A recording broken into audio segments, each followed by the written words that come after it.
Welcome friends. আমরা গত দুদিন মেনসুরেশন অর্থাৎ পরিমিতির দুটি পার্ট করেছি। আজ আমরা তৃতীয় পার্ট করব। তৃতীয় পার্টে আমরা বৃত্তের কয়েকটি প্রশ্ন, যে অত্যন্ত গুরুত্বপূর্ণ প্রশ্ন নিয়ে আলোচনা করব। এই সমস্ত প্রশ্ন একদম বেসিক লেভেলের প্রশ্ন। এই প্রশ্নগুলো জানা থাকলে বৃত্ত সম্পর্কে অর্ধেকের বেশি ধারণা আপনার এমনিতেই হয়ে যাবে। চলুন আমরা শুরু করি প্রশ্ন। প্রথমে আমরা গতদিন যেগুলো পড়েছিলাম সেইগুলো সম্পর্কে একটু রিভাইজ দিয়ে নেব। এই রিভাইজ দিয়ে নেওয়ার পরে আমরা গতদিন যেটা পড়েছিলাম নিশ্চয়ই মনে আছে যে বৃত্ত সম্পর্কে বিভিন্ন তথ্য আমরা পেয়েছিলাম। ওকে, তো আমরা জেনেছিলাম এই যে বিন্দুকে কেন্দ্র করে এই বৃত্তটা তৈরি হলো, এটাকেই বলা হয় বৃত্তের কেন্দ্র। ওকে, এটাকে বলা হয় বৃত্তের কেন্দ্র। আর কি, আর আমরা জেনেছিলাম বৃত্তের পরিধি। এই যে বক্র রেখাটা তৈরি হয়েছে, যে বক্র রেখাটা দিয়ে বৃত্তটা তৈরি হয়েছে, তাকে বলা হচ্ছে বৃত্তের পরিধি। এবং বৃত্তাকার কেন্দ্রের ভেতরের একটি নির্দিষ্ট বিন্দু থেকে আমরা তো এই যে বিন্দু আছে, এই বিন্দু থেকে এই পরিধির উপরে যে কোনো বিন্দুর দূরত্ব সমান। ঠিক আছে, যে কোনো বিন্দুর দূরত্ব কিন্তু সমান। এই বিন্দুটাকে বলা হচ্ছে কেন্দ্র। যা বৃত্তের যে কোনো দুটি, অর্থাৎ আমি এই বৃত্তের উপরে এখানে একটা বিন্দু নিলাম, এখানে একটা বিন্দু নিলাম, এই দুটো বিন্দু যোগ করে দিই, তাহলে যেটা পাবো সেটাকেই বলছি আমরা জ্যা। ঠিক আছে, সেটাকে বলছি আমরা কি না জ্যা। এবং বৃত্তের ব্যাস বলছি কাকে? বৃত্তের ব্যাস বলছি এই যে জ্যার আমরা আঁকলাম, এই জ্যাটা যদি বৃত্তের কেন্দ্রগামী হয়, ঠিক আছে, তবে সেটাকে আমরা ব্যাস বলেছি। আর ব্যাসার্ধ এই কেন্দ্র থেকে পরিধির উপরে যে কোনো একটা রেখা যদি আমরা টানি, সেই রেখাকে বলছি আমরা পরিধি, এই ব্যাসার্ধ। আর বৃত্তচাপ এই যে বৃত্তের পরিধি, মানে বৃত্তের যে কোনো একটা অংশ, আমি এখান থেকে এই অংশটা নিলাম, তাহলে এই যে অংশটা হলো, এই অংশটাকে আমরা বৃত্তচাপ বলছি। এছাড়াও বৃত্তচাপ কোনটি হবে আমরা অলরেডি দেখালাম। এখানে আরো একবার আমরা বৃত্তচাপের অংশটি সম্পূর্ণভাবে দেখিয়েছি। এখানে টোটাল এই হচ্ছে আমাদের বৃত্ত, তার এখান থেকে এই অংশটা হচ্ছে আমাদের বৃত্তচাপ। আর যদি অর্ধেক বৃত্তচাপ নেওয়া হয়, বলা যেতে পারে অর্ধেক বৃত্তচাপ নিচ্ছি, মানে বাকি অর্ধেক আমাদের নেই, তো সেক্ষেত্রে এদেরকে বলবো আমরা অর্ধবৃত্ত। ওকে, এবার আমরা কি করব? এবার আমরা এই কিছু প্রশ্ন উত্তর দেওয়ার চেষ্টা করা যায়। প্রথম, আমাদের এই যে চিত্রটি আছে, মানে আমরা যে চিত্রটা এই খানিকক্ষণ আগেই আঁকলাম, সেই চিত্রটা থেকেই আমরা আবার বলতে পারি। আমরা বরং এইখানে চিত্রটা একটু বড় করে নিই।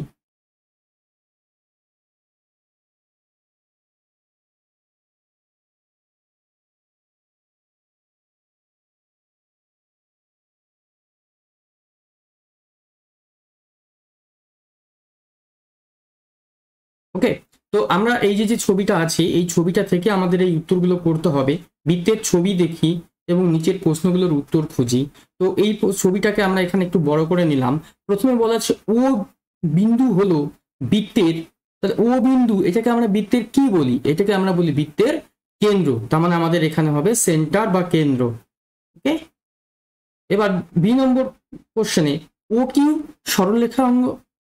সরলরেখা অংশ হলো ও কিউ, তার মানে বৃত্তের কেন্দ্র থেকে পরিধির উপর এই যে একটা বিন্দু আছে, এই দুটো বিন্দু সংযোজক রেখা, তাহলে এইটাকে আমরা কি বলি? বৃত্তের ব্যাসার্ধ। তো আমরা যেগুলো জানলাম সেগুলো আবার একটু চেক করে নেওয়া মতন। এরপরে পি এবং কিউ, পি হচ্ছে এখান থেকে শুরু এবং কিউ হচ্ছে এখানে শেষ, এবং একটি মূল বিন্দু দিয়ে গিয়েছে, আমরা দেখতে পাচ্ছি মূল বিন্দু দিয়ে গিয়েছে। তার মানে এটাকে আমরা বলবো কি না, এটাকে বলবো আমরা ব্যাস। ওপি সরলরেখাংশ, ওপি কোথায়? ওপি এখান থেকে এই পর্যন্ত, তাহলে এটাও কি? এটাও কিন্তু একটা ব্যাসার্ধ, কারণ কেন্দ্র থেকে বৃত্তের পরিধির উপরে একটি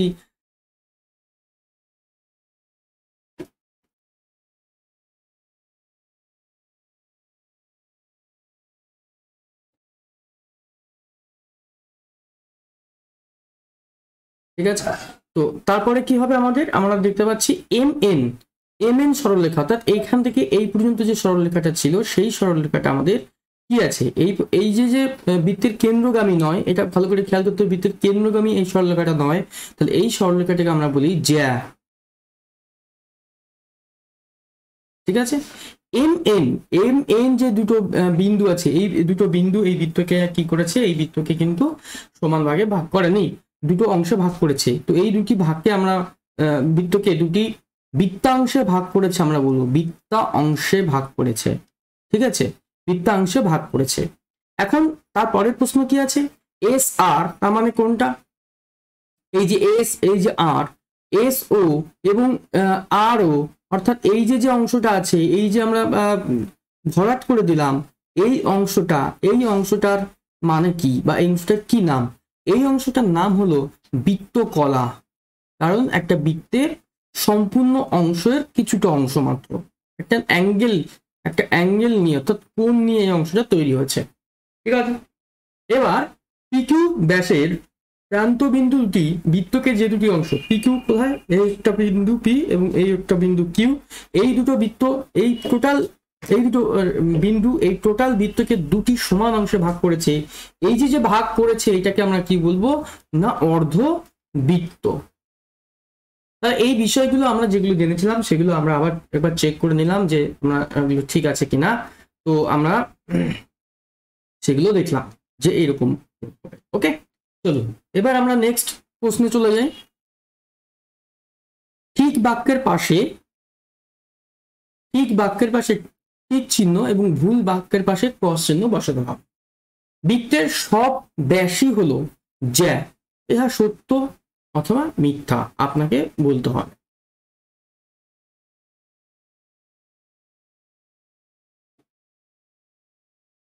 ওকে, তাহলে আমরা বৃত্ত পেয়ে গেলাম। বৃত্তের সব জ্যা, তাহলে এইটা হচ্ছে আমাদের কেন্দ্র। তাহলে এই ব্যাস কাকে বলবো, ব্যাস হচ্ছে, দেখুন প্রথমে জ্যা কাকে বলি আমরা আরেকবার বলে দিই, এই যে দুটো বিন্দু, এই দুটো বিন্দু যোগ করলে জ্যা পাই, এখানে একটা বিন্দু, এখানে একটা বিন্দু যোগ করলে আমরা জ্যা পাই। ওকে, তারপরে আমরা পাশাপাশি এই বরাবর যদি যাই সেটাও কিন্তু একটা জ্যা পাই, অর্থাৎ বৃত্তের কেন্দ্রগামী ব্যাসই হলো জ্যা। তাহলে বৃত্তের সমস্ত ব্যাস অবশ্যই জ্যা, ইহা সঠিক। ঠিক আছে, বৃত্তের সব যা বৃত্তের ব্যাস না, বৃত্তের সব যা নাই, যেমন আমরা এখানে একটা ছবি গেছি, এইটা এইটা কি বলছি আমরা, এটাকে কি বলছি, এটাকে যা বলছি, কিন্তু এইটাকে আমরা বলছি কি, এটাকে আমরা বলছি বৃত্তের ব্যাস। তাহলে এই দুটোর মধ্যে পার্থক্য কি, এইটি হচ্ছে বৃত্তের কেন্দ্র দিয়ে যায়নি, কিন্তু এই বৃত্তের কেন্দ্র দিয়ে গিয়েছে, তার মানে এটি হচ্ছে আমাদের আমাদের সঠিক ক্রস, এটা আমাদের ভুল, ভুল বলা আছে। ওকে, বৃত্তের ব্যাসের দৈর্ঘ্য বৃত্তের ব্যাসার্ধের দৈর্ঘ্যের দ্বিগুণ, একদম সত্য। ঠিক আছে, বৃত্তের ব্যাস সর্বদাই 2 ব্যাসার্ধ হয়ে থাকে, তাহলে এখানে সেটাই বলা হয়েছে, তাহলে এটা অবশ্যই সত্য। বৃত্তকলা বৃত্তাকার ক্ষেত্রের একটি অংশ, এটাও সঠিক, বৃত্তাকার ক্ষেত্রের একটি অংশ। বৃত্তচাপ বৃত্তের অংশ না, বৃত্তচাপ বৃত্তচাপ কি বৃত্তের অংশ, দেখুন এই যে বৃত্তের এই যে অংশটি আছে, এই যে যে অংশটি আছে, এই অংশটিকে আমরা কি বলছি, বৃত্ত চাপ, সুতরাং এটাকেও আমরা কি বলবো না, সঠিক বলবো। এবার বৃত্তের কেন্দ্র বৃত্তাকার ক্ষেত্রের একটি নির্দিষ্ট বিন্দু, অবশ্যই বৃত্তের কেন্দ্র, এই যে যে কেন্দ্র রয়েছে এই টোটাল বৃত্তাকার ক্ষেত্রের একটা নির্দিষ্ট বিন্দু, একটা নির্দিষ্ট বিন্দু, সমস্ত বিন্দু কিন্তু নয়। একই বৃত্তের যে কোনো দুটি ব্যাস পরস্পর পরস্পর ছেদি, একদম সঠিক। আমরা এই যে একটা ব্যাস নিয়েছি, আমরা যদি আরো একটা ব্যাস নিই, ধরুন এই আর একটা ব্যাস নিলাম, অর্থাৎ দুটি ব্যাস নিয়েছি, আমরা যদি আরো ব্যাস নিই, যে কোনো দুটি ব্যাস নিই, সর্বদাই কিন্তু একটা বিন্দুতে এরা কি করবে, ছেদ করবে। ওকে, তো এই জন্য আমরা এটাও সঠিক। ওকে, চলুন প্রশ্ন নাম্বার 3 যাই আমরা। একটি 3 সেমি দৈর্ঘ্যের ব্যাসার্ধ বিশিষ্ট বৃত্ত অঙ্কন করি এবং স্কেল ও পেন্সিল কম্পাসের সাহায্যে ওই বৃত্তের কেন্দ্র, ব্যাসার্ধ, ব্যাস, জ্যা এবং বৃত্তচাপের নাম চিহ্নিত করি। তাহলে আমরা কি করব, আমরা যেটা করব সেটা হচ্ছে এরকম,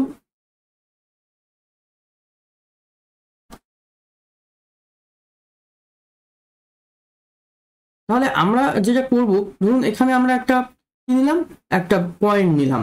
এবার এই যে যে স্কেলটা আমরা নিয়েছি,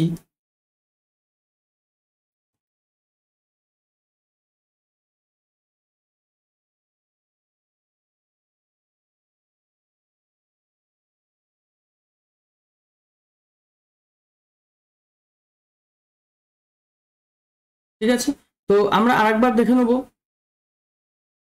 প্রথমে আমরা কি করব, প্রথমে আমি একটা বিন্দু নেব, ঠিক আছে, এই যে বিন্দুটা নিলাম। এবার আমি একটা স্কেল নেব, কিভাবে আঁকবো আমি সেটা আপনাদেরকে বলে দিচ্ছি।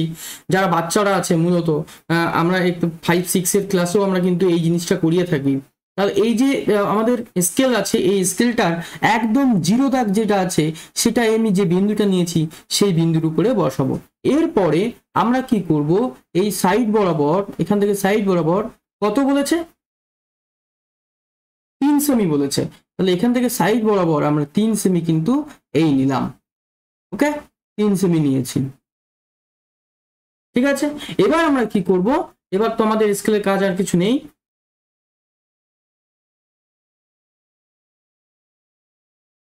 স্কেলটাকে সরিয়ে দিলাম আমরা।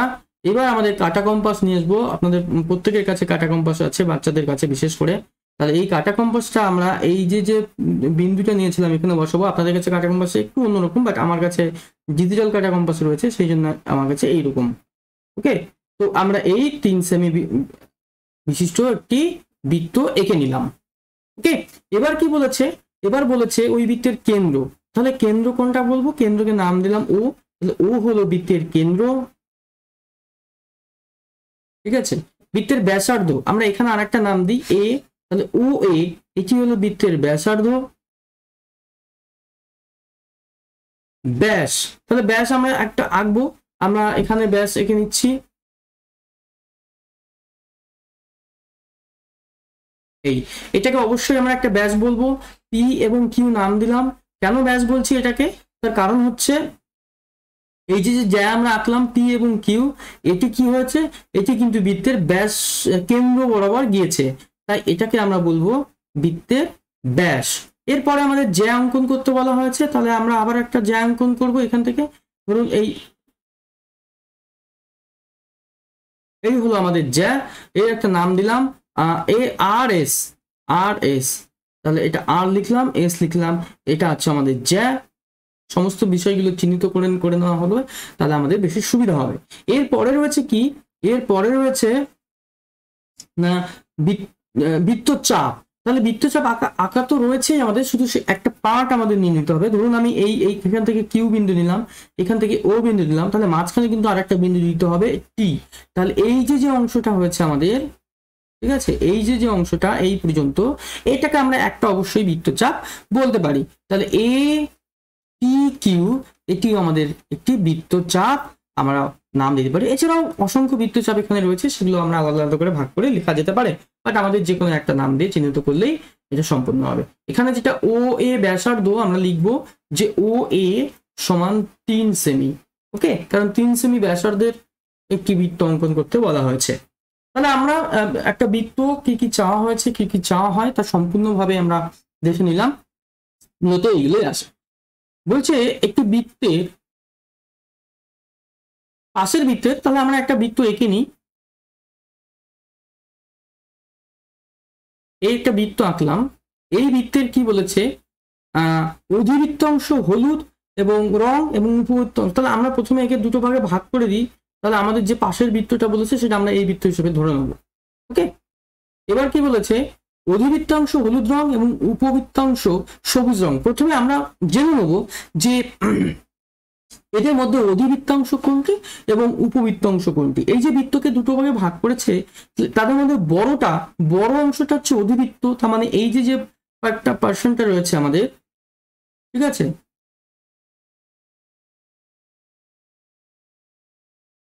এই যে পার্সেন্ট আছে, এই যে পার্সেন্ট আছে, ওকে, এই যে পার্সেন্ট আছে, বড় বৃত্তের একটা অংশ দেখতে পাচ্ছি, দুটো অংশ আছে, একটা ছোট একটা বড়। এই অংশটাকে আমরা বলবো কি, এই অংশটাকে আমরা বলবো অধিবৃত্তাংশ। তাহলে এইটা হলো আমাদের নাকি,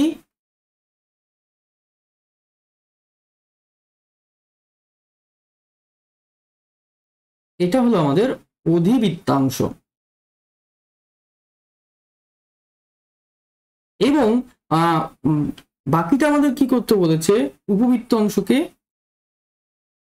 আমরা রংটা একটু ভুল করে ফেললাম, মানে অধিবৃত্ত অংশকে হলুদ করতে হবে, এটা হলুদ হবে। প্রশ্ন অনুসারে।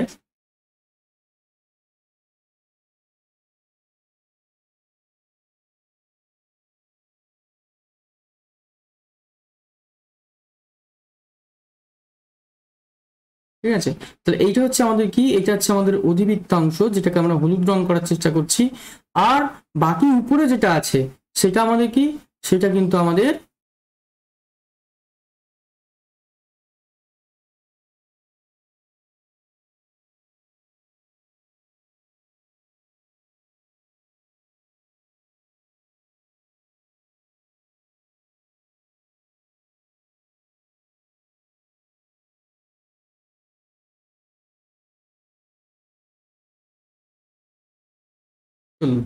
আর বাকিটা যেটা আছে আমাদের সবুজ অংশ করতে বলেছে, উপবৃত্ত অংশটাকে সবুজ অংশ, তাহলে এইটা আমাদের হচ্ছে কি, এইটা হচ্ছে আমাদের উপবৃত্ত অংশ পার্ট বা উপবৃত্ত অংশ।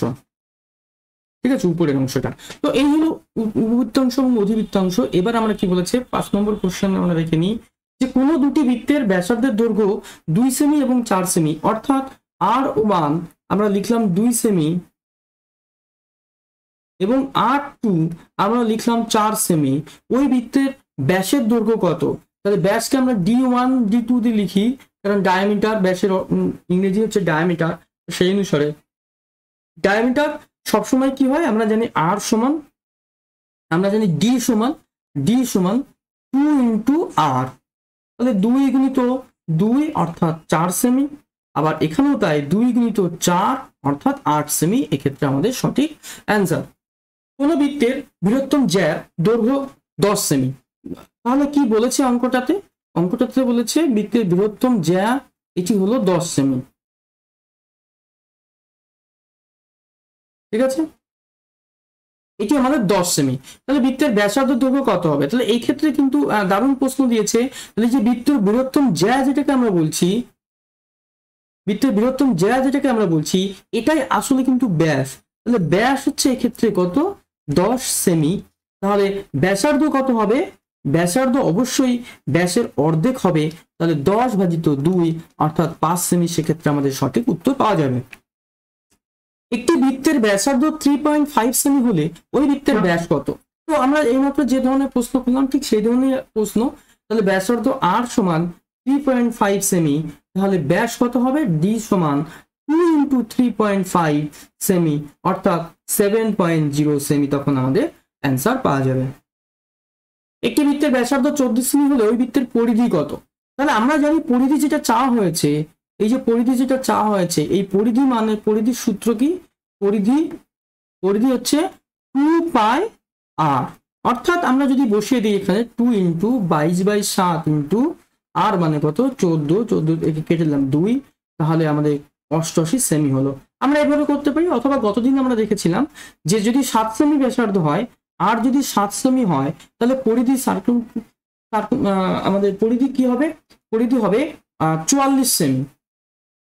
কিন্তু এখানে আর কত বলা আছে? আর 14 সেমি বলা আছে, অর্থাৎ এটা ডাবল বলা আছে, তাহলে এটাও কিন্তু ডাবল হবে, অর্থাৎ 44 গুণিত 2 সমান 88 সেমি হবে।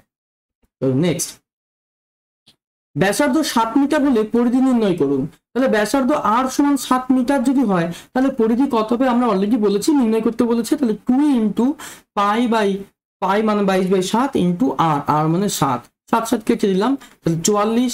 এখানে কি আছে? মিটার আছে, তাহলে এখানেও কিন্তু আমাদের মিটার হবে। নেক্সট, একটি বৃত্তের পরিধি 132 সেমি, তাহলে পরিধি মানে কি?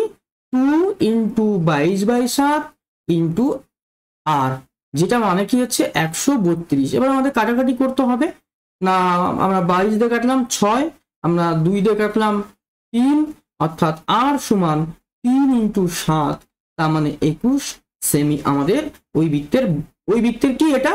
ওই বৃত্তের ব্যাসার্ধ। কিন্তু উত্তর চাওয়া হয়েছে ব্যাস কত, তাহলে ব্যাস সমান হবে আমাদের 21 গুণিত 2 অর্থাৎ 42 সেমি।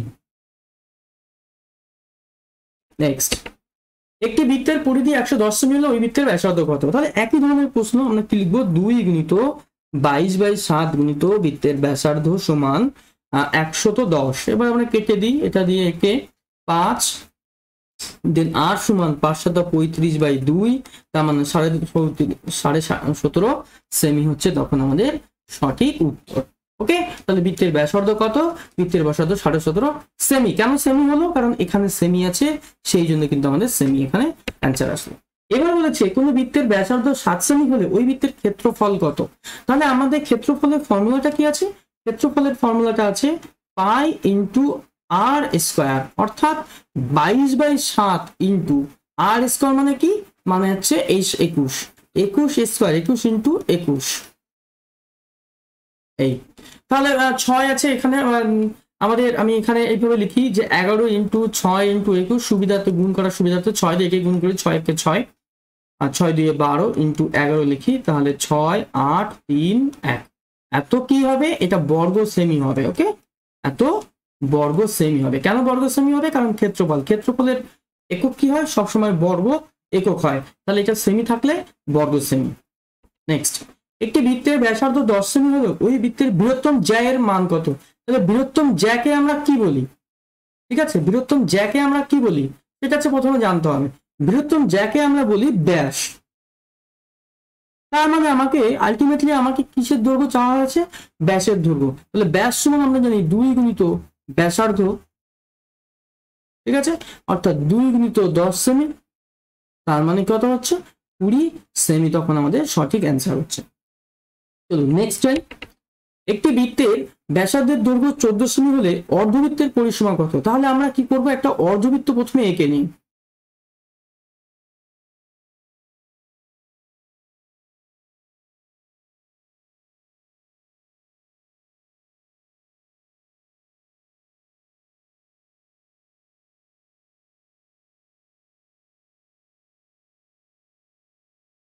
তো এটা মোটামুটি একটা অর্ধবৃত্ত হয়েছে। এবার আমরা কি করব? অর্ধবৃত্ত কিন্তু থাকলে আমরা কিন্তু এইটা দিয়ে দেবো, ঠিক আছে।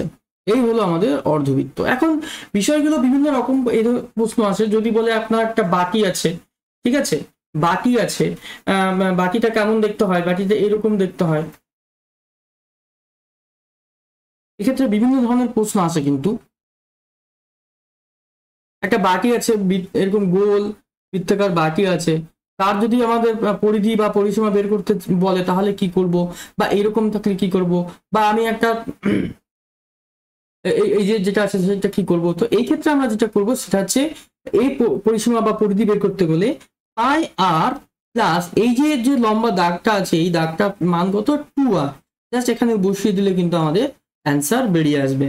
14 প্লাস 14 দুগুণে 28 একবারে লিখে দিই, এটা রেখে কাটলাম 2, তাহলে 44 প্লাস 28 অর্থাৎ 6 4 12, 6 1 7, 72 সেমি কিন্তু অ্যান্সার হবে। ঠিক আছে, তো বৃত্ত সম্পর্কিত যে বেসিক ধারণাগুলো ছিল একদম লোয়ার লেভেল ক্লাস 6-7 এর লেভেল অনুসারে আমরা আজকে সম্পূর্ণ তার আমরা বলে দেওয়ার চেষ্টা করলাম। এর পরের ক্লাসে আমরা কি করব?